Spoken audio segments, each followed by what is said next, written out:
മമ്മൂട്ടിയുടെ സഹായത്താൽ വൃക്ക മാറ്റിവെക്കൽ ശസ്ത്രക്രിയയ്ക്ക് വിധേയനായ യുവാവിന് സ്വാന്തനമേകി മഹാനടന്റെ ഫോൺ വിളിയെത്തി. മമ്മൂട്ടി നേതൃത്വം നൽകുന്ന കെയർ ആൻഡ് ഷെയറിന്റെ സുഹൃതം പദ്ധതിയിൽ ഉൾപ്പെടുത്തി വൃക്ക മാറ്റിവെക്കൽ ശസ്ത്രക്രിയയ്ക്ക് വിധേയനായ വൈക്കം സ്വദേശി അഖിലിനെയാണ് മമ്മൂട്ടി ഫോണിൽ വിളിച്ച് ധൈര്യം പകർന്നത്. നിർധനരായ സോമൻ CG ദമ്പതികളുടെ ഏകമകൻ അഖിലിന്റെ ഇരുവൃക്കകളും തകരാറിലാവുകയും ശസ്ത്രക്രിയയ്ക്ക് പണമില്ലാതെ കഷ്ടപ്പെടുകയും ചെയ്യുന്ന അവസ്ഥയെക്കുറിച്ചറിഞ്ഞ മമ്മൂട്ടി യുവാവിന് തുണയാവുകയായിരുന്നു. മമ്മൂട്ടി നേതൃത്വം നൽകുന്ന കെയർ ആൻഡ് ഷെയറിന്റെ സുഹൃതം പദ്ധതിയിൽ ഉൾപ്പെടുത്തി കൊല്ലത്തെ സ്വകാര്യ ആശുപത്രിയിൽ കഴിഞ്ഞ ഓഗസ്റ്റ് 15-ന് അഖിലിന്റെ വൃക്ക മാറ്റിവെക്കൽ ശസ്ത്രക്രിയ വിജയകരമായി പൂർത്തിയാക്കുകയായിരുന്നു. ഒരാഴ്ച മുൻപ് ആശുപത്രി വിട്ട അഖിൽ തുടർ പരിശോധനകൾക്കായി കൊല്ലത്തെ വാടക വീട്ടിലാണ് താമസം. കഴിഞ്ഞ ദിവസം Swami Prakashananda, care and share MD father Thomas Kurian Marottippuzha, director Robert Kuriakose എന്നിവർ അഖിലിനെ സന്ദർശിച്ചിരുന്നു. ഈ സമയത്താണ് സാന്ത്വന വാക്കുകളുമായി അപ്രതീക്ഷിതമായി മമ്മൂട്ടിയുടെ ഫോൺ വിളിയെത്തുന്നത്.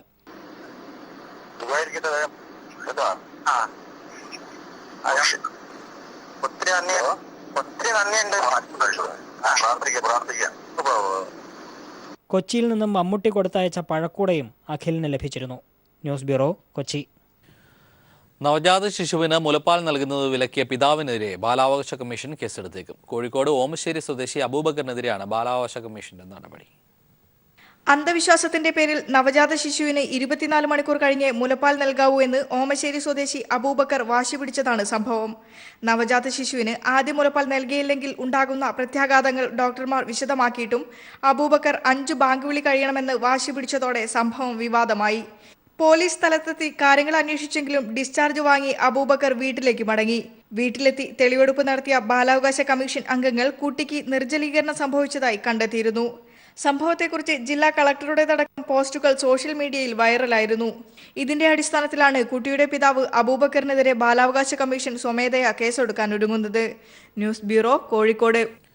വരൾച്ചാ ഭീഷണി നേരിടുന്ന വയനാട്ടിൽ ജലസംരക്ഷണ പ്രവർത്തനങ്ങളുമായി ഡിവൈഎഫ്ഐ തടയണകൾ നിർമ്മിക്കുകയും പരിസ്ഥിതി സംരക്ഷണ പ്രവർത്തനങ്ങളും നടത്തുകയുമാണ് ചെയ്യുന്നത്. കുടിനീരിനായി യുവതയുടെ കാവൽ എന്ന പേരിലാണ് ഡിവൈഎഫ്ഐയുടെ പുതിയ ദൗത്യം. കടുത്ത വരൾച്ചയിലേക്ക് നീങ്ങുകയാണ് വയനാട്. നാടെങ്ങും ജലസംരക്ഷണ പ്രവർത്തനങ്ങളുടെ പ്രാധാന്യം വിളംബരം ചെയ്യുകയാണ് അതിന്റെ യുവത്വം. 50-ലധികം ഇടങ്ങളിൽ തടയണകൾ നിർമ്മിക്കുന്നതാണ് ആദ്യഘട്ടം. പനമരമ്പുഴയിൽ CPIM ജില്ലാ സെക്രട്ടറി M വേലായുധൻ ഈ യജ്ഞത്തിന് തുടക്കമിട്ടു. വരൾച്ചയെ പ്രതിരോധിക്കാൻ കൂടുതൽ പ്രവർത്തനങ്ങൾ ബഹുജന പങ്കാളിത്തത്തോടെ നടപ്പാക്കാനാണ് ഡിവൈഎഫ്ഐ ആലോചിക്കുന്നത്. ഗവേഷകരെയും പരിസ്ഥിതി പ്രവർത്തകരെയുമെല്ലാം വിവിധ പരിപാടികളിൽ പങ്കെടുപ്പിക്കും. കുടിനീരിനായി യുവതയുടെ കാവൽ എന്ന മുദ്രാവാക്യം ഉയർത്തിപ്പിടിച്ചുകൊണ്ട് വയനാട് ജില്ലയിൽ 50-ലധികം കേന്ദ്രങ്ങളിൽ ഇതുപോലെ തടയണ നിർമ്മിക്കുകയാണ്. ഇനി ഇതിന് ശേഷം ജില്ലയിലെ എല്ലാ യൂണിറ്റുകളിലേക്കും 600-ലധികം വരുന്ന യൂണിറ്റുകളാണ് ഞങ്ങളുടെ ജില്ലയിലുള്ളത്. ഈ ജില്ലയിലെ എല്ലാ യൂണിറ്റുകളിലേക്കും തടയണ നിർമ്മാണം പോലെയുള്ള പ്രവർത്തനങ്ങൾ, വരൾച്ചയെ നേരിടുന്നതിന് വേണ്ടിയുള്ള പ്രവർത്തനങ്ങൾ സംഘടിപ്പിക്കും. ഏതൊക്കെ തരത്തിലുള്ള പ്രതിരോധ പ്രവർത്തനമാണ് വരൾച്ചയെ നേരിടാൻ സംഘടിപ്പിക്കാൻ വേണ്ടി സാധിക്കുക എന്ന് പഠനം നടത്തിക്കൊണ്ട് അത്തരത്തിലുള്ള പ്രവർത്തനങ്ങളും ഭാവിയിൽ ഏറ്റെടുക്കാൻ വേണ്ടിയാണ് ഞങ്ങൾ തീരുമാനിച്ചത്. 59% മഴക്കുറവാണ് ഇത്തവണ വയനാട്ടിൽ. കാർഷിക മേഖലയാകെ പ്രതിസന്ധിയിലേക്ക് നീങ്ങുന്നു. പുതിയ സാഹചര്യത്തിൽ പുതിയ ദൗത്യം ഏറ്റെടുത്തിരിക്കുകയാണ് യുവാക്കൾ. News bureau, Wayanad. ജനാധിപത്യ മഹിളാ അസോസിയേഷൻ സംസ്ഥാന പ്രസിഡന്റായി സൂസൻ കൊടിയെയും സെക്രട്ടറിയായി അഡ്വക്കേറ്റ് P സതീദേവിയെയും കാഞ്ഞങ്ങാട് നടന്ന സംസ്ഥാന സമ്മേളനം തിരഞ്ഞെടുത്തു. PS സുജാതയാണ് treasurer. 100 അംഗ സംസ്ഥാന കമ്മിറ്റിയെയും തിരഞ്ഞെടുത്തിട്ടുണ്ട്. അഖിലേന്ത്യാ ജനാധിപത്യ മഹിളാ അസോസിയേഷൻ സംസ്ഥാന കമ്മിറ്റിയുടെ സെക്രട്ടറിയായി ചുമതല വഹിച്ചു വരികയായിരുന്നു അഡ്വക്കേറ്റ് P സതീദേവി. സെക്രട്ടറിയായിരുന്ന KK ശൈലജ മന്ത്രിയായതിനെ തുടർന്നാണ് സതീദേവി ചുമതലയേറ്റത്. കാഞ്ഞങ്ങാട് നടന്ന സംസ്ഥാന സമ്മേളനം സതീദേവിയെ സെക്രട്ടറിയായി തിരഞ്ഞെടുത്തു. കോഴിക്കോട്ട് അഭിഭാഷകയായ സതീദേവി മുൻ വടകര MP കൂടിയാണ്. 25 വർഷമായി മഹിളാ രംഗത്ത് പ്രവർത്തിച്ചു വരുന്ന സൂസൻ കോടി നിലവിൽ കേന്ദ്ര കമ്മിറ്റി അംഗമാണ്. കൊല്ലം കരുനാഗപ്പള്ളി സ്വദേശിനിയാണ്. മുൻ പഞ്ചായത്ത് പ്രസിഡന്റ് കൂടിയായ സൂസൻ കോടി. ട്രഷററായി തിരഞ്ഞെടുക്കപ്പെട്ട CS സുജാത ദീർഘകാലമായി സംഘടനാ നേതൃത്വത്തിൽ പ്രവർത്തിച്ചു വരുന്നു. മാവേലിക്കര മുൻ MP കൂടിയാണ് CS സുജാത. സംസ്ഥാന ഭാരവാഹികൾ 3 പേരും CPIM സംസ്ഥാന കമ്മിറ്റി അംഗങ്ങളാണ്. NK Radha, N Sukanya, KP വിജയ, സുബൈദ ഇസ്ഹാഖ്, PS ശൈല, രമാമോഹനൻ എന്നിവരെ വൈസ് പ്രസിഡന്റുമാരായും KP Sumathi, KS Saleeka, Meenambika, MV Sarala, E Padmavathi, Sabeeda Begum എന്നിവരെ ജോയിന്റ് സെക്രട്ടറിമാരായും സമ്മേളനം തെരഞ്ഞെടുത്തു. 101 അംഗങ്ങളടങ്ങുന്നതാണ് സംസ്ഥാന കമ്മിറ്റി. 14 പേരെ ഒഴിവാക്കിയും 22 പേരെ കൂട്ടിച്ചേർത്തുമാണ് സംസ്ഥാന സമിതി പുനഃസംഘടിപ്പിച്ചത്. ദേശീയ സമ്മേളനത്തിലേക്ക് 140 പ്രതിനിധികളെ സമ്മേളനം തെരഞ്ഞെടുത്തു. 50% സ്ത്രീ സംവരണം ആവശ്യപ്പെട്ട് മഹിളാ അസോസിയേഷൻ നേതൃത്വം നൽകുന്ന പ്രക്ഷോഭം വൻ വിജയമാക്കാൻ സമ്മേളനം തീരുമാനിച്ചതായി സംസ്ഥാന ഭാരവാഹികൾ പത്രസമ്മേളനത്തിൽ പറഞ്ഞു. സംവരണത്തിലൂടെ മാത്രമേ ആ തുല്യത ഉറപ്പുവരുത്താൻ നിയമ നിർമ്മാണ വേദികളിൽ, തീരുമാനമെടുക്കുന്ന വേദികളിൽ സ്ത്രീകളുടെ പങ്കാളിത്തം ഉറപ്പുവരുത്തണമെങ്കിൽ സംവരണം കൂടിയേ തീരൂ എന്നുള്ള ഒരവസ്ഥ ഇന്നും നിലനിൽക്കുകയാണ്. ദേശീയതലത്തിൽ ആരംഭിക്കുന്ന 4 ജാഥകളിലൊന്ന് ഡിസംബർ 1 കോയമ്പത്തൂരിൽ നിന്നും തുടങ്ങും. ഈ ജാഥകൾ ദേശീയ സമ്മേളനം നടക്കുന്ന ഭോപ്പാലിൽ സമാപിക്കും. News bureau, Kasaragod. നിയമാനുസരണമല്ലാതെ മൊബൈൽ ടവർ സ്ഥാപിക്കുന്നതിനെതിരെ പ്രതിഷേധത്തിനൊരുങ്ങി നാട്ടുകാർ. തിരുവനന്തപുരം ജഡ്ജ് നഗർ റെസിഡൻസ് അസോസിയേഷന്റെ നേതൃത്വത്തിലാണ് മൊബൈൽ ടവറിനെതിരെ നാട്ടുകാർ പ്രതിഷേധ പരിപാടികൾ സംഘടിപ്പിക്കാനൊരുങ്ങുന്നത്. തിരുവനന്തപുരം കരമനയിലെ ജഡ്ജ് നഗർ റെസിഡൻസ് അസോസിയേഷനിൽ ഉൾപ്പെടുന്ന ഒരു വീടിന് മുകളിലാണ് മൊബൈൽ ടവർ സ്ഥാപിക്കാൻ തകൃതിയായി നീക്കം നടക്കുന്നത്. നിയമങ്ങൾ കാറ്റിൽ പറത്തിയാണ് ഇവിടെ മൊബൈൽ ടവർ സ്ഥാപിക്കുന്നതെന്നാണ് ഇവിടെ താമസിക്കുന്നവർ പറയുന്നത്. ടെലികമ്മ്യൂണിക്കേഷന്റെ നിർദ്ദേശങ്ങളും ടവർ സ്ഥാപിക്കുന്നതിൽ അവഗണിച്ചിരിക്കുകയാണെന്നും നാട്ടുകാർ ചൂണ്ടിക്കാട്ടുന്നു. എസ് ജനാർദ്ദനൻ. ഈ ടവർ വന്നു കഴിയുമ്പോഴത്തേക്കും ടവറിൻ്റെ വരുന്ന ആൻറ്റിനയുടെ ലെവലിൽ കെട്ടിടങ്ങൾ പാടില്ല, ഇത്ര മീറ്റർ അകലത്തിൽ കെട്ടിടങ്ങൾ പാടില്ല എന്നാണ് ഡിപ്പാർട്ട്മെൻറ്റ് ഓഫ് ടെലികമ്മ്യൂണിക്കേഷൻ്റെ ഗൈഡ് ലൈനിൽ പറയുന്നത്. നിയമലംഘനം ചൂണ്ടിക്കാട്ടി ജില്ലാ കളക്ടർ ഉൾപ്പെടെയുള്ള നിരവധി പേർക്ക് പരാതികൾ നൽകിയെങ്കിലും ഒരു നടപടിയും സ്വീകരിച്ചിട്ടില്ലെന്നും അസോസിയേഷൻ അംഗങ്ങൾ ആരോപിക്കുന്നുണ്ട്. മാർഗരേഖകൾ പാലിക്കാതെയും സുരക്ഷിതമായ അകലം പാലിക്കാതെയുമുള്ള ടവർ നിർമ്മാണം സമീപവാസികളുടെ ആരോഗ്യത്തിന് ഹാനികരമാകുമെന്ന ആശങ്കയിലാണ് ഇവർ. മൊബൈൽ ടവർ സ്ഥാപിക്കുന്നതിനെതിരെ ഈ മാസം 5 സായാഹ്ന ധർണ സംഘടിപ്പിക്കാനൊരുങ്ങുന്ന ഇവർ ശക്തമായ പ്രതിഷേധ പരിപാടികളിലേക്കും കടക്കുകയാണ്. Sunil Arumanoor, news bureau, Thiruvananthapuram. Swaralaya Kairali Yesudas award സംഗീത സംവിധായകൻ വിദ്യാസാഗറിന്. സമഗ്ര സംഭാവന പുരസ്കാരം ഗാനരചയിതാവ് ശ്രീകുമാരൻ തമ്പിക്കും വിശിഷ്ട പുരസ്കാരത്തിന് ജാവേദ് അക്തറും അർഹനായി. 1 ലക്ഷം രൂപയും പ്രശസ്തി പത്രവും അടങ്ങുന്നതാണ് പുരസ്കാരം. സ്വരലയെയും കൈരളി ടിവിയും സംയുക്തമായി ഗാനഗന്ധർവൻ KJ യേശുദാസിന്റെ നാമധേയത്തിൽ നൽകി വരുന്ന പുരസ്കാരം 17ാം വർഷത്തിലേക്ക് കടന്നു. മുൻ സാംസ്കാരിക മന്ത്രി MA ബേബിയാണ് തിരുവനന്തപുരത്ത് ഈ വർഷത്തെ പുരസ്കാരങ്ങൾ പ്രഖ്യാപിച്ചത്. പ്രശസ്ത സംഗീത സംവിധായകൻ വിദ്യാസാഗറിനാണ് ഈ വർഷത്തെ സ്വരലയ കൈരളി യേശുദാസ് പുരസ്കാരം. ഇതോടൊപ്പം 2 പുരസ്കാരങ്ങൾ കൂടിയുണ്ട്. സമഗ്ര സംഭാവന പുരസ്കാരമാണ്. ബഹുമുഖ പ്രതിഭയാണ് ശ്രീകുമാരൻ തമ്പി. കവി എന്ന നിലയിലും ഗാനരചയിതാവ് എന്ന നിലയിലും ജാവേദ് അക്തർക്കാണ് വിശിഷ്ട സംഭാവനയ്ക്കുള്ള പുരസ്കാരം. 1/4 നൂറ്റാണ്ടിലേറെയായി സിനിമാ സംഗീതത്തിലെ സജീവ സാന്നിധ്യമായ വിദ്യാസാഗർ മലയാളിയുടെ മെലഡി സുഗന്ധം ചാലിച്ചു ചേർത്ത ഈണങ്ങളുടെ ശില്പിയാണെന്ന് ജൂറി വിലയിരുത്തി.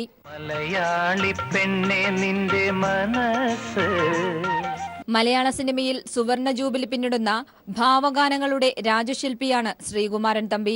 ആ പ്രതിഭ ഇന്നും ഒളിമങ്ങാതെ പ്രകാശിക്കുന്നതായി ജൂറി അംഗങ്ങൾ അഭിപ്രായപ്പെട്ടു. കവി, ചലച്ചിത്ര സംവിധായകൻ, തിരക്കഥാകൃത്ത്, സംഗീത സംവിധായകൻ എന്നിങ്ങനെ ബഹുമുഖ പ്രതിഭ കൂടിയാണ് ശ്രീകുമാരൻ തമ്പി. ബോളിവുഡ് സംഗീതത്തിന് അതിന്റേതായ ഭംഗി നൽകിയ ഗാനരചയിതാവ് എന്ന നിലയ്ക്കാണ് ജാവേദ് അക്തറിന് വിശിഷ്ട പുരസ്കാരം നൽകുന്നത്.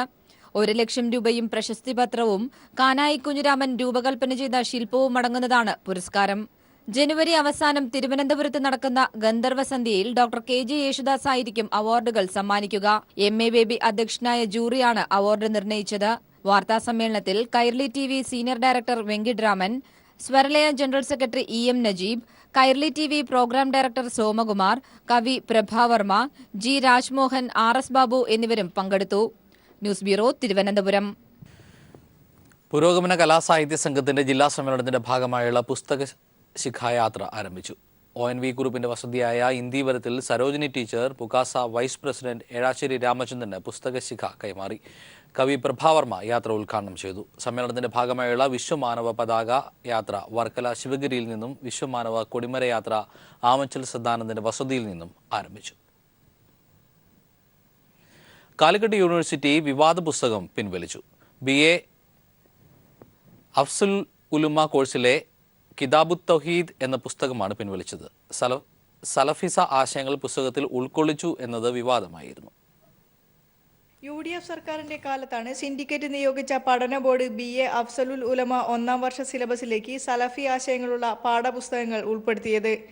ഭൂരിപക്ഷ വിശ്വാസികളെയും ആചാര അനുഷ്ഠാനങ്ങളെയും പുസ്തകത്തിൽ അവഹേളിക്കുന്നു എന്നത് വിവാദമായതോടെ മതസംഘടനകളും വിദ്യാർത്ഥി സംഘടനകളും പുസ്തകം പിൻവലിക്കണമെന്ന ആവശ്യവുമായി രംഗത്തെത്തി. ഇതേ തുടർന്നാണ് വിവാദ പാഠപുസ്തകം പിൻവലിക്കാൻ VC ഉത്തരവിട്ടത്. BA അഫ്സലുൽ ഉലമ കോഴ്സിലെ കിതാബ് തൗഹീദ് എന്ന പാഠപുസ്തകമാണ് പിൻവലിച്ചത്. News bureau, Kozhikode. Kayamkulam Kattachira engineering college management വിദ്യാർത്ഥികളെ ക്രൂരമായി മർദ്ദിക്കുന്നതിൽ പ്രതിഷേധിച്ച് വിദ്യാർത്ഥി സംഘടനകൾ സമരം ആരംഭിച്ചു. ഇന്റേണൽ മാർക്കിന്റെ പേര് പറഞ്ഞ് വിദ്യാർത്ഥികളെ ഭീഷണിപ്പെടുത്തുന്നതും പതിവാണ്. ഇതിനെതിരെയാണ് സമരം. കായംകുളം കട്ടച്ചിറയിലുള്ള എഞ്ചിനീയറിംഗ് കോളേജിലെ വിദ്യാർത്ഥികൾക്ക് നേരെയാണ് മാനേജ്മെന്റ് ഗുണ്ടായിസം കാട്ടുന്നത്. BDJS നേതാവ് സുഭാഷ് ബാസുവിന്റെ നേതൃത്വത്തിലുള്ള മാനേജ്മെന്റാണ് കോളേജ് നിയന്ത്രിക്കുന്നത്. പെൺകുട്ടികളെ അടക്കം ക്രൂരമായി മർദ്ദിക്കുന്നതായാണ് വിദ്യാർത്ഥി സംഘടനാ നേതാക്കൾ പറയുന്നത്. SFI ജില്ലാ സെക്രട്ടറി ജെയിംസ് സാമുവൽ. ഹിറ്റ്ലറിൻ്റെ കാലത്തുണ്ടായിരുന്ന കോൺസെൻട്രേഷൻ ക്യാമ്പുകൾ എന്ന് നാം കേട്ടിട്ടേ ഉള്ളൂ. അതേ നിലയിൽ ഒരു കോൺസെൻട്രേഷൻ റൂം അവിടെ സജ്ജീകരിച്ചിട്ടുണ്ട്. ആ റൂമിനകത്ത് എല്ലാ ദിവസവും വിദ്യാർത്ഥികളെ കയറ്റി മർദ്ദിക്കും. ഓരോ ദിവസക്കാലവും ഈ വാർത്ത പുറത്തു വന്നുകൊണ്ടിരിക്കുകയാണ്. ഈ മർദ്ദനങ്ങൾക്കെല്ലാം നേതൃത്വം കൊടുക്കുന്നത് ആ കോളേജിൻ്റെ ജനറൽ സെക്രട്ടറി കൂടിയായിട്ടുള്ള ശ്രീ സുഭാഷ് വാസുവാണ്. സുഭാഷ് വാസുവിൻ്റെ പശ്ചാത്തലമൊന്നും ഞാൻ പറയേണ്ടതില്ല. അനേകം ക്രിമിനൽ കേസുകളിൽ പ്രതിയാണ്. സ്പിരിറ്റ് കച്ചവടത്തിലടക്കം പ്രതിയായ ആളാണ് സുഭാഷ് വാസു. ഒരു കച്ചവടക്കാരൻ്റെ മനോവികാരത്തോടെയാണ് വിദ്യാർത്ഥികളെ ക്യാമ്പസിനകത്ത് സുഭാഷ് വാസു നേരിടുന്നത്. വിദ്യാർത്ഥികളെ ആക്രമിക്കുന്ന ചോദ്യം ചെയ്ത 2 അധ്യാപകരെയാണ് മാനേജ്മെന്റ് കോളേജിൽ നിന്നും പിരിച്ചുവിട്ടത്. മാത്രമല്ല, മാനേജ്മെന്റിന്റെ ഗുണ്ടായുസത്തെ തുടർന്ന് 2011 ഗോവിന്ദ എന്ന വിദ്യാർത്ഥി ആത്മഹത്യ ചെയ്തതായും ആക്ഷേപമുണ്ട്. കോളേജിന്റെ പ്രവർത്തനം ആരംഭിച്ച് വർഷങ്ങൾ കഴിഞ്ഞിട്ടും PTA പോലും രൂപീകരിച്ചിട്ടില്ല. വിദ്യാർത്ഥികളെ പീഡിപ്പിക്കുന്ന മാനേജ്മെന്റ് നടപടിക്കെതിരെ ശക്തമായ സമരപരിപാടികൾ ആരംഭിക്കുമെന്ന് വിദ്യാർത്ഥി സംഘടനാ നേതാക്കൾ പറഞ്ഞു. News bureau, Alappuzha. സംസ്ഥാനത്തെ RSS ഭീകരതയുടെ നേർക്കാഴ്ചകൾ തുറന്നുകാട്ടുന്ന ചിത്ര പ്രദർശനവുമായി CPIM തിരുവനന്തപുരം ജില്ലാ കമ്മിറ്റിയുടെ ആഭിമുഖ്യത്തിൽ പുത്തിരിക്കണ്ടം നയനാർ പാർക്കിൽ സംഘടിപ്പിച്ചിരിക്കുന്ന പ്രദർശനം ഈ മാസം 5-ന് സമാപിക്കും. പ്രദർശനത്തിന്റെ ഭാഗമായി രക്തസാക്ഷി കുടുംബ കൂട്ടായ്മയും സംഘടിപ്പിച്ചു.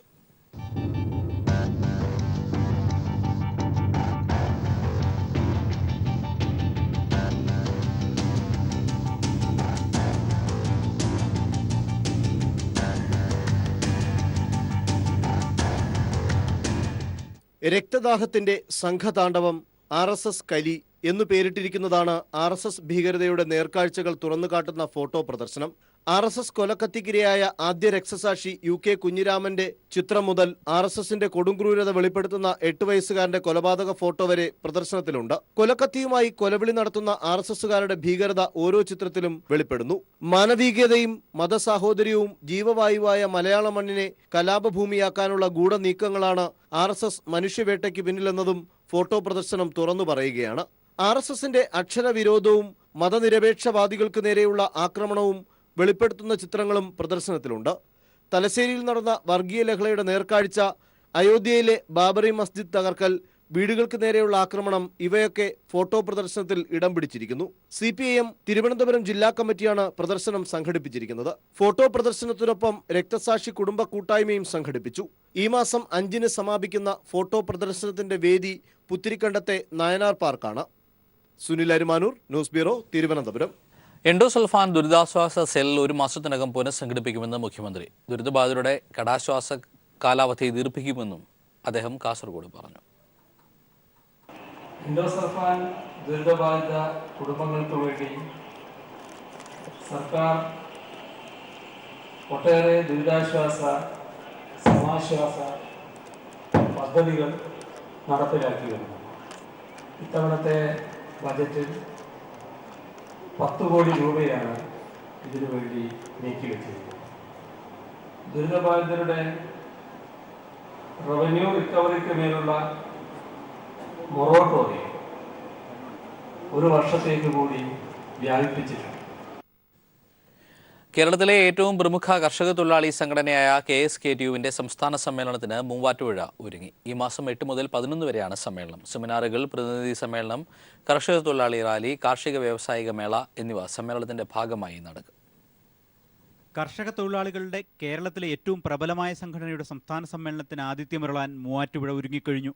23 ലക്ഷത്തോളം അംഗങ്ങളെ പ്രതിനിധീകരിച്ച് 571 പ്രതിനിധികളാണ് സമ്മേളനത്തിൽ പങ്കെടുക്കുന്നത്. ഈ മാസം 8 മുതൽ 11 വരെയാണ് സമ്മേളനം. 8-ന് പ്രതിനിധി സമ്മേളനം അഖിലേന്ത്യാ സെക്രട്ടറി A. വിജയരാഘവനും 11-ന് പൊതുസമ്മേളനം മുഖ്യമന്ത്രി പിണറായി വിജയനും ഉദ്ഘാടനം ചെയ്യും. സമാപനത്തോടനുബന്ധിച്ച് 11-ന് വൻ കർഷക തൊഴിലാളി റാലി നടക്കും. 11-ാം തീയതി 1,00,000 പേർ അണിനിരക്കുന്ന വിപുലമായ റാലി, കർഷക തൊഴിലാളികളും കുടുംബാംഗങ്ങളും കുടുംബസമേതം അണിനിരക്കുന്ന വർണ്ണോജ്വലമായ റാലിയാണ് സംഘടിപ്പിച്ചിട്ടുള്ളത്. CPIMന്റെ സംസ്ഥാന സെക്രട്ടറി കോടിയേരി ബാലകൃഷ്ണൻ സെമിനാറിൽ പങ്കെടുക്കുന്നു. കർഷക തൊഴിലാളികളുടെ അഖിലേന്ത്യാ ജനറൽ സെക്രട്ടറി എ വിജയരാഘവൻ പ്രതിനിധി സമ്മേളനം ഉദ്ഘാടനം ചെയ്യുന്നു. പൊതുസമ്മേളനം കേരളത്തിൻ്റെ പ്രിയപ്പെട്ട മുഖ്യമന്ത്രി പിണറായി വിജയനാണ് ഉദ്ഘാടനം ചെയ്യുക. കർഷക തൊഴിലാളികളുടെ അഖിലേന്ത്യാ പ്രസിഡന്റ് തിരുനാവക്കരശും അഖിലേന്ത്യാ ജോയിന്റ് സെക്രട്ടറി സുനിൽ ചോപ്രയും സമ്മേളനത്തിൽ പങ്കെടുക്കുന്നുണ്ട്. പതാക, ദീപശിഖ, കൊടിമര ജാഥകൾ 8-ന് മൂവാറ്റുപുഴയിൽ സംഗമിക്കും. 7-ന് സംസ്ഥാനതല കാർഷിക വ്യവസായ മേള ആരംഭിക്കും. News bureau, Kochi. കേരള കർഷക സംഘം പാലക്കാട് ജില്ലാ സമ്മേളനത്തിന് പട്ടാമ്പിയിൽ തുടക്കമായി. ജില്ലാ president K V Vijayadas MLA പതാക ഉയർത്തി. പ്രതിനിധി സമ്മേളനം എ നാരായണൻ നഗറിൽ സംസ്ഥാന സെക്രട്ടറി KV രാമകൃഷ്ണൻ ഉദ്ഘാടനം ചെയ്തു. 436 പ്രതിനിധികൾ 2 ദിവസത്തെ സമ്മേളനത്തിൽ പങ്കെടുക്കുന്നുണ്ട്. ഉദ്ഘാടന ചടങ്ങിൽ PK സുധാകരൻ, CK രാജേന്ദ്രൻ തുടങ്ങിയവർ പങ്കെടുത്തു. നാളെ വൈകിട്ട് പട്ടാമ്പിയിൽ നടക്കുന്ന പൊതുസമ്മേളനം കർഷക സംഘം സംസ്ഥാന പ്രസിഡന്റ് MM മണി MLA ഉദ്ഘാടനം ചെയ്യും. മലപ്പുറത്ത് കളക്ടറേറ്റ് വളപ്പിൽ സ്ഫോടനം നടത്തിയ ബേസ് മൂവ്മെന്റിന്റെ സൂത്രധാരൻ അബൂബക്കർ സിദ്ദിഖി എന്ന സൂചന. പഴയ അലുമ പ്രവർത്തകനാണ് അബൂബക്കർ സിദ്ദിഖി. കൊല്ലം, മലപ്പുറം ഉൾപ്പെടെ തെക്കേ ഇന്ത്യ കേന്ദ്രീകരിച്ച് നടത്തുന്ന സ്ഫോടനങ്ങൾക്ക് പിന്നിൽ അല്ലുമയിൽ നിന്ന് രൂപം കൊണ്ട ജെയ്ഷെ മുഹമ്മദ് തലവൻ അബൂബക്കർ സിദ്ദിഖിയും ഹിന്ദുമതത്തിൽ നിന്ന് മതം മാറിയ മുഹമ്മദ് അലിയുമായിരിക്കാനുള്ള സാധ്യതയ്ക്കാണ് അന്വേഷണ സംഘം മുൻതൂക്കം നൽകുന്നത്. അബൂബക്കർ സിദ്ദിഖിയുടെ നാഗപട്ടണത്തെ വീട്ടിലെത്തി കേരള പോലീസ് അന്വേഷണം നടത്തിയെങ്കിലും തങ്ങൾക്ക് അറിയില്ലെന്നാണ് ബന്ധുക്കൾ നൽകിയ മറുപടി. 1994-ൽ തമിഴ്നാട്ടിൽ ഹിന്ദുമുന്നണി നേതാവിന്റെ ഭാര്യയെ പാഴ്സൽ ബോംബ് ഉപയോഗിച്ച് സ്ഫോടനത്തിൽ കൊലപ്പെടുത്തിയ സംഭവത്തോടെയാണ് ഇരുവരെയും പോലീസ് തെരയുന്നത്. തുടർന്ന് ഇവർ ഒളിവിൽ പോവുകയായിരുന്നു. IS പരിശീലനം നേടിയിട്ടുള്ള അബൂബക്കർ കേരളത്തിൽ തൃശൂർ, ആലപ്പി എക്സ്പ്രസ് ട്രെയിനുകളിൽ ബോംബ് സ്ഫോടനം നടത്തിയ കേസിലും പ്രതിയാണ്. അന്ന് ചേരൻ, പാണ്ഡ്യൻ എക്സ്പ്രസ് ട്രെയിനുകളിലും ഇവർ നടത്തിയ സ്ഫോടനത്തിൽ 6 പേർ കൊല്ലപ്പെട്ടിരുന്നു. ഇരുവരുടെയും രേഖാചിത്രം പോലും അന്വേഷണ സംഘത്തിന്റെ പക്കലില്ല. ഈ തീവ്രവാദ ഗ്രൂപ്പുകൾ പല പേരിലും അറിയപ്പെടുന്നുണ്ടെങ്കിലും ലക്ഷ്യം ഹിന്ദു തീവ്രവാദത്തിനെതിരായ നീക്കം തന്നെ. അല്ലുമയുമായി ബന്ധമുണ്ടായിരുന്ന പറവൈ ബാദുഷയെ കൊല്ലം ഏരൂരിൽ നിന്നാണ് തമിഴ്നാട് Q ബ്രാഞ്ച് 2 വർഷം മുമ്പ് പിടികൂടിയത്. രാജ്കുമാർ, ന്യൂസ് ബ്യൂറോ, കൊല്ലം. മലപ്പുറം കളക്ടറേറ്റ് സ്ഫോടനം ആസൂത്രണം ചെയ്ത് കോയമ്പത്തൂരിൽ വെച്ചെന്ന നിഗമനത്തിൽ അന്വേഷണ ഉദ്യോഗസ്ഥർ. മറ്റു പേരുകളിൽ കോയമ്പത്തൂർ കേന്ദ്രമായി പ്രവർത്തിക്കുന്ന സംഘമാണ് ബേസ് മൂവ്മെന്റ് എന്ന പേരിൽ സ്ഫോടനം ആസൂത്രണം ചെയ്തതെന്നാണ് കരുതുന്നത്. തമിഴ്നാട് Q ബ്രാഞ്ച് ഉദ്യോഗസ്ഥരുമായി അന്വേഷണ സംഘം വീണ്ടും ആശയവിനിമയം നടത്തും. അല്ലുമയുടെ പരിഷ്കരിച്ച പേരാണ് ദി ബേസ് മൂവ്മെന്റ് എന്ന് കേന്ദ്ര രഹസ്യാന്വേഷണ വിഭാഗം കണ്ടെത്തിയിരുന്നു. എന്നാൽ സംഘടനയുടെ മറ്റു പ്രവർത്തനങ്ങൾ വേറെ പേരുകളിലും. കോയമ്പത്തൂർ കേന്ദ്രീകരിച്ചാണ് ഗൂഢാലോചനകളും പദ്ധതി ആസൂത്രണങ്ങളും നടത്തുന്നതെന്നാണ് അന്വേഷണ സംഘം സംശയിക്കുന്നത്. ദക്ഷിണേന്ത്യയിൽ തമിഴ്നാട് ഒഴികെയുള്ള സംസ്ഥാനങ്ങളിൽ സംഘം സ്ഫോടനങ്ങൾ നടത്തിയിട്ടുണ്ട്. സ്ഫോടന പരമ്പരയിൽ സംഘടനയുടെ അടുത്ത ലക്ഷ്യം തമിഴ്നാടായിരിക്കുമെന്ന് രഹസ്യാന്വേഷണ വിഭാഗം കണക്കുകൂട്ടുന്നതിനിടെയാണ് മലപ്പുറത്ത് സ്ഫോടനമുണ്ടായത്. അന്വേഷണ പുരോഗതിക്കായി തമിഴ്നാട്ടിലെ Q ബ്രാഞ്ച് ഉദ്യോഗസ്ഥരുമായി അന്വേഷണ സംഘം വീണ്ടും ആശയവിനിമയം നടത്തും. വിവിധ കേന്ദ്ര ഏജൻസികളുടെ സഹായം കൂടി ലഭ്യമായതോടെ ദ്രുതഗതിയിലാണ് മലപ്പുറം കലക്ടറേറ്റ് സ്ഫോടന കേസ് അന്വേഷണം പുരോഗമിക്കുന്നത്. 2009 ശേഷം രാജ്യത്ത് സമാന സ്വഭാവത്തിൽ നടന്ന മുഴുവൻ സ്ഫോടന കേസുകളുടെയും വിവരങ്ങളും വീണ്ടും പരിശോധിക്കുന്നുണ്ട്. News bureau, Malappuram. യുവ വ്യവസായിയെ തട്ടിക്കൊണ്ടുപോയെന്ന കേസിൽ CPIM നേതാവ് സക്കീർ ഹുസൈന്റെ ജാമ്യാപേക്ഷയെ കോടതിയിൽ ശക്തമായി എതിർത്ത് സംസ്ഥാന സർക്കാർ. എന്നാൽ തനിക്കെതിരെയുള്ള പരാതി കെട്ടിച്ചമച്ചതാണെന്ന് ജാമ്യാപേക്ഷയിൽ സക്കീർ ഹുസൈൻ പറഞ്ഞു. മുൻകൂർ ജാമ്യാപേക്ഷയിൽ എറണാകുളം പ്രിൻസിപ്പൽ സെഷൻസ് കോടതി നാളെ വിധി പറയും. സക്കീർ ഹുസൈൻ സമർപ്പിച്ച മുൻകൂർ ജാമ്യാപേക്ഷയെ സർക്കാർ കോടതിയിൽ ശക്തമായി എതിർത്തു. മുൻകൂർ ജാമ്യം അനുവദിക്കരുതെന്നും കൂടുതൽ അന്വേഷണങ്ങൾക്കായി സക്കീറിനെ കസ്റ്റഡിയിലെടുക്കേണ്ടതുണ്ടെന്നും പ്രോസിക്യൂഷൻ കോടതിയിൽ പറഞ്ഞു. സക്കീറിനെതിരെ 16 കേസുകൾ നിലവിലുണ്ട്. ഇതിലേറെയും രാഷ്ട്രീയ കേസുകളല്ലെന്നുമാണ് പ്രോസിക്യൂട്ടർ കോടതിയെ അറിയിച്ചത്. രാഷ്ട്രീയ നേതാവിന് ഗുണ്ടാബന്ധം എന്തിനെന്നും ജാമ്യാപേക്ഷയെ എതിർത്തുള്ള വാദത്തിനിടെ സർക്കാർ അഭിഭാഷകൻ ചോദിച്ചു. എന്നാൽ തനിക്കെതിരെയുള്ള പരാതി കെട്ടിച്ചമച്ചതാണെന്ന് ജാമ്യാപേക്ഷയിൽ സക്കീർ ഹുസൈൻ പറഞ്ഞു. 2 പേർ തമ്മിലുള്ള തർക്കം പരിഹരിക്കാൻ ശ്രമിക്കുക മാത്രമാണ് താൻ ചെയ്തത്. തട്ടിക്കൊണ്ടുപോയി ഭീഷണിപ്പെടുത്തിയെന്ന് മുഖ്യമന്ത്രിക്ക് നൽകിയ പരാതിയിൽ പരാതിക്കാരൻ പറഞ്ഞിരുന്നില്ലെന്ന് ജാമ്യാപേക്ഷയിൽ സക്കീർ ഹുസൈൻ ചൂണ്ടിക്കാട്ടി. 2 കോടതികളിലായി 2 കേസുകൾ നടക്കുന്നുണ്ട്. ഈ കേസുകളിലൊന്നും തന്റെ പേരില്ല. ഈ സാഹചര്യത്തിൽ ബോധപൂർവം തന്റെ പേർ വലിച്ചിഴച്ചതാണ്. താൻ കുറ്റവാളിയല്ലെന്നും തനിക്ക് മുൻകൂർ ജാമ്യം അനുവദിക്കണമെന്നും സക്കീർ ഹുസൈൻ ജാമ്യാപേക്ഷയിൽ പറഞ്ഞു. ഇരുവിഭാഗത്തിന്റെയും വാദം പൂർണ്ണമായും കേട്ട ശേഷം കോടതി വിധി പറയാൻ നാളത്തേക്ക് മാറ്റി. News bureau, Kochi. കൊല്ലം ജില്ലയിൽ A ഗ്രൂപ്പും VM ഗ്രൂപ്പും അധ്യക്ഷ സ്ഥാനത്തിനു വേണ്ടി പോര് ശക്തമാക്കി. നിലവിൽ DCCയുടെ ചുമതല വഹിക്കുന്ന കൊടിക്കുന്നിൽ സുധീരൻ ഗ്രൂപ്പിൽ ചേർന്നത് A ഗ്രൂപ്പിനെ ഞെട്ടിച്ചു. എന്ന് മാത്രമല്ല, കൊടിക്കുന്നിലിനെയും സൂരജ് രവിയെയും ഒറ്റപ്പെടുത്താനാണ് A ഗ്രൂപ്പ് തീരുമാനം. അതേസമയം സോളാർ തട്ടിപ്പിൽ ആരോപണ വിധേയനായ PC വിഷ്ണുനാഥിനെ പ്രസിഡന്റാകാനാണ് ഉമ്മൻചാണ്ടിയുടെ താൽപര്യം. അവകാശവാദം ഉന്നയിക്കാനാകാത്ത വിധം I ഗ്രൂപ്പ് ജില്ലയിൽ തകർന്നു. പുനർസംഘടനയിൽ കരുത്തുറ്റ ഗ്രൂപ്പാകാനാണ് ഹൈക്കമാൻഡിന്റെ പിന്തുണയോടെ VM സുധീരൻ പക്ഷത്തിന്റെ നീക്കം. ഐ ഗ്രൂപ്പിൽ നിന്ന് എ ഗ്രൂപ്പ് തട്ടിയെടുത്ത കൊല്ലം DCC അധ്യക്ഷ സ്ഥാനം ഇപ്പോൾ VM സുധീരന്റെ ഗ്രൂപ്പിലേക്ക് കാലുമാറിയ കൊടിക്കുന്നിൽ സുരേഷിനെ ഏൽപ്പിച്ചേക്കും. എ ഗ്രൂപ്പുകാരനായ സത്യശീലന്റെ അനാരോഗ്യം കണക്കിലെടുത്താണ് കൊടിക്കുന്നിൽ സുരേഷിനെ താൽക്കാലിക ചുമതല ഏൽപ്പിച്ചത്. എന്നാൽ സോളാർ വിവാദത്തിൽ ആരോപണ വിധേയനായ PC വിഷ്ണുനാഥിനെ പ്രസിഡന്റാക്കാനാണ് ഉമ്മൻചാണ്ടി പക്ഷം തീരുമാനിച്ചിരിക്കുന്നത്. എന്നാൽ കഴിഞ്ഞ 15 വർഷമായി കൊല്ലം ജില്ലയുമായോ പ്രവർത്തകരുമായോ യാതൊരു ബന്ധവുമില്ലാത്ത PC വിഷ്ണുനാഥിന് സ്ഥാനം നൽകുന്നതിൽ എ ഗ്രൂപ്പിന് ഉള്ളിൽ തന്നെ എതിർപ്പുണ്ട്. DCC പ്രസിഡന്റ് സ്ഥാനം നഷ്ടപ്പെട്ട ഐ ഗ്രൂപ്പ് നേതൃത്വം ശക്തി ക്ഷയിച്ച് മൂലയിലൊതുങ്ങി. സമരം നടത്താനും വിവാദമുണ്ടാക്കാനുള്ള രാഷ്ട്രീയ തൊഴിലാളികൾ മാത്രമായി ഐ ഗ്രൂപ്പ് ബ്രാൻഡ് ചെയ്യപ്പെടുകയും ചെയ്തു. ഐ ഗ്രൂപ്പുകാരൻ CR മഹേഷിനു വേണ്ടി ഏതാനും പേർ മാത്രമേ രംഗത്തുള്ളൂ. അതേസമയം DCC ജനറൽ സെക്രട്ടറിയായ സൂരജ് രവിയെ എ ഗ്രൂപ്പിൽ നിന്ന് പുറത്താക്കി.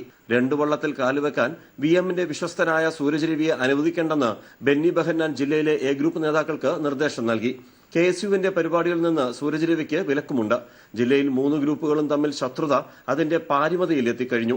ഇത് പുറത്തറിയിക്കാതിരിക്കാനാണ് വിവാദങ്ങളും സമരവേലിയേറ്റങ്ങളും സൃഷ്ടിക്കുന്നതെന്ന് ഐ ഗ്രൂപ്പ് നേതാക്കൾ പറയുന്നു. രാജ്കുമാർ, ന്യൂസ് ബ്യൂറോ, കൊല്ലം.